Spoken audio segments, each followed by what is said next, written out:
तो नमस्कार मित्रों, खेडूत पुत्र यूट्यूब चैनल में आप सर्व साथीओનું स्वागत છે। मित्रों जाणीशुं આજના તાજા અને મહત્વના સમાચાર। तो मित्रों चैनल में नवा હોય तो खास કરીને ખેડૂત પુત્ર यूट्यूब चैनल ने हजू सुधी तमे सब्सक्राइब नहीं करी तो खास मित्रों ખેડૂત પુત્ર यूट्यूब चैनल ने सब्सक्राइब કરી દેજો, જેથી મિત્રો તમને દરરોજના તાજા અને ખેડૂતોને લગતા સમાચાર છે જે ખેડૂત પુત્ર यूट्यूब ચેનલના માધ્યમથી મળી જાય। તો જોઈએ આજના મુખ્ય સમાચાર।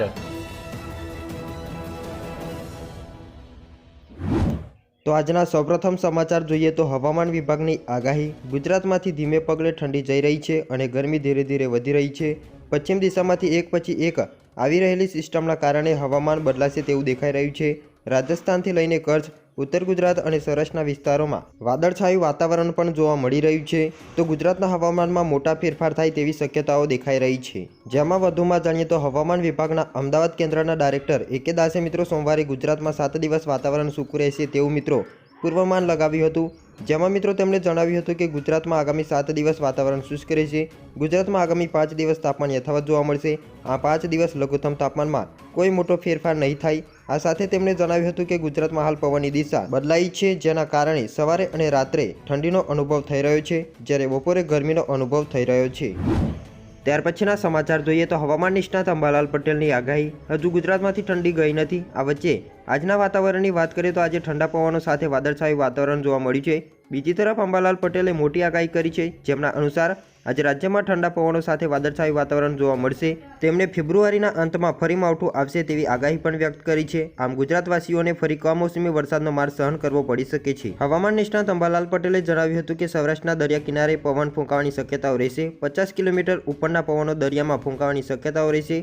દરિયા કિનારે પવન ફૂંકાશે। આ ઉપરાંત ફેબ્રુઆરી મહિનામાં રાજ્યના કેટલાક ભાગોમાં મહત્તમ તાપમાન 39 ડિગ્રી જવાની શક્યતાઓ રહેશે।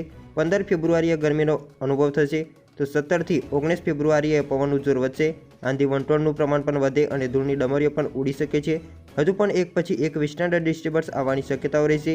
એક વેસ્ટર્ન ડિસ્ટર્બન્સ સક્રિય થશે, જેના કારણે લઘુત્તમ તાપમાન વધશે। ફેબ્રુઆરીના અંતમાં હવામાનમાં પલટો આવવાની શક્યતાઓ છે। માર્ચ મહિનામાં મજબૂત વેસ્ટર્ન ડિસ્ટર્બન્સ આવશે અને રાજ્યના ભાગોમાં માવઠું થવાની પણ શક્યતાઓ રહેશે। ત્યાર પછીના સમાચાર જોઈએ તો ભાજપ સરકારની મોટી જાહેરાત। દિલ્હીમાં 25 વર્ષથી વધારે સમય બાદ ભાજપની જીત થઈ છે, ત્યારે હવે દિલ્હીમાં દર દિવાળી અને હોળી ઉપર સરકાર મહિલાઓને મફત ગેસ સિલિન્ડર આપશે અને સાથે જ ગરીબ મહિલાઓને દર મહિને 2500 રૂપિયા પણ આપવામાં આવશે। તેની સાથે 10 લાખ રૂપિયા સુધીની મફત સારવાર છે જે આપવામાં આવશે અને 5 રૂપિયામાં ભોજનની સુવિધા પણ કરી આપવામાં આવશે। સાથે જ મિત્રો ગર્ભવતી મહિલાઓને 21,000 રૂપિયાની સહાય પણ મળશે, કારણ કે આ દરેક જાહેરાતો ભાજપ દ્વારા ચૂંટણી પહેલાં મેનિફેસ્ટોમાં કરવામાં આવી હતી અને હવે તેની સરકાર બનતા જ આ દરેક સુવિધાઓ દિલ્હીના લોકોને ભાજપ જીતી છે, એટલે મિત્રો આ સુવિધા દિલ્હીના લોકોને આપવામાં આવશે। પરંતુ ગુજરાતમાં 30 વર્ષથી ભાજપની સરકાર છે, છતાં મિત્રો ગુજરાતના લોકોને આ બધી સુવિધાઓ આપવામાં આવતી નથી। મિત્રો ગુજરાતને પણ આ સુવિધા મળવી જોઈએ કે નહીં, તમે મિત્રો કમેન્ટ કરીને જણાવજો। ત્યાર પછીના મહત્વપૂર્ણ સમાચાર વિશે વાત કરીએ તો 2019મો હપ્તો જાહેર। ગુજરાતના લાખો ખેડૂતો 19મા હપ્તાની રાહ જોઈ રહ્યા છે, ત્યારે 2019મા હપ્તાની ઓફિશિયલ તારીખ છે જે મિત્રો જાહેર કરી દેવામાં આવી છે। મિત્રો કેન્દ્રીય મંત્રી શિવરાજસિંહ ચૌહાણે આ તારીખની જાહેરાત કરી છે અને તેમણે મિત્રો જણાવ્યું છે કે પીએમ કિસાન યોજનાનો 19મો હપ્તો છે જે 24 ફેબ્રુઆરી 2025ના રોજ બહાર પાડવામાં આવશે।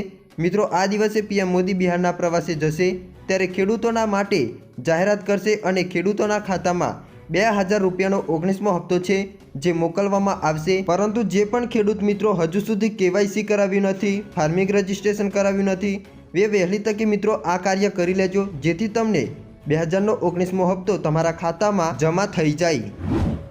ત્યાર પછી આગળના સમાચાર જોઈએ તો સરકારે લાગુ કર્યો નવો નિયમ। છેલ્લા કેટલાક વર્ષમાં ગુજરાતમાં ભારે વાહનોના કારણે અકસ્માત અને અકસ્માતમાં મોતનું પ્રમાણ ખૂબ જ વધ્યું છે, ત્યારે સરકાર દ્વારા આ મુદ્દાને ગંભીરતાથી લઈને નવા નિયમો લાગુ કરી દેવામાં આવ્યા છે। નવા નિયમો ખૂબ જ કડક બનાવવામાં આવ્યા છે। બેલગામ બનેલા ભારે વાહનોની રફતાર પર રોક લગાવવા માટે અને અકસ્માતોને અટકાવવા માટે સરકાર દ્વારા આ પગલું ભરવામાં આવ્યું છે। નવા નિયમ અનુસાર આજથી સમગ્ર ગુજરાત રાજ્યભરમાં ભારે વાહનોની અવરજવર માટેનો નિયમ બદલાઈ જશે। રાજ્યભરમાં ભારે વાહનો માટે આજથી ઓટોમેટિક ટેસ્ટિંગ ફરજિયાત રહેશે। ત્યાર પછીના સમાચાર જોઈએ તો મિત્રો, કૃષિ મંત્રીની મોટી જાહેરાત. શું જાહેરાત છે તેના વિશે અપડેટ મેળવીએ તો, ગુજરાત રાજ્યની અંદર બાગાયત ખેતી વાવેતર કરતા જે ખેડૂત ભાઈઓ છે તેમના માટે 4 સેન્ટર ઊભા કરવામાં આવશે. જેમની અંદર મિત્રો વાત કરીએ તો અમરેલી, દાહોદ, બનાસકાંઠા અને ગાંધીનગર જિલ્લાની અંદર બાગાયત ખેતી માટે સેન્ટર ઊભા કરવામાં આવશે. આ સેન્ટરમાં બાગાયત ખેતી માટેની તાલીમ અને નિર્દેશન આપવામાં આવશે. કૃષિમંત્રી રાઘવજી પટેલ દ્વારા આ બાગાયતી ખેતીના વાવેતર માટે સેન્ટર બનાવવાની માહિતી પણ આપવામાં આવી છે. ઉલ્લેખનીય છે કે બાગાયતી ખેતી ખેડૂતોને વધારાની આવક મેળવવામાં મદદ કરશે. ત્યાર પછીના સમાચાર જોઈએ તો હવે પશુઓનું પણ બનશે આધાર કાર્ડ. પશુઓ માટે અને પશુપાલકો માટે પણ આધાર કાર્ડ ખૂબ જ જરૂરી છે. જેમ આપણને યોજનાનો લાભ મેળવવા માટે આધાર કાર્ડ હોવું જોઈએ, તેમ પશુઓના આધાર કાર્ડથી પણ ઘણા લાભ મળે છે. કોઈપણ પશુપાલક પોતાના પશુ માટે ઘર બેઠા બેઠા મોબાઈલથી આધાર કાર્ડ બનાવી શકે છે. તમે પશુઓના કાનમાં પહેલાં ગુલાબી પીળા ડટ્ટા તો જોયા હશે ને, જેના પર એક નંબર લખેલો હોય છે. બસ આ જ તેમનું આધાર કાર્ડ છે, જેમાં પશુઓ ખાસ કરીને ગાય અને ભેંસ ટેસ્ટિંગ કરીને તેમને એક યુનિક ઓળખ નંબર આપવામાં આવે છે.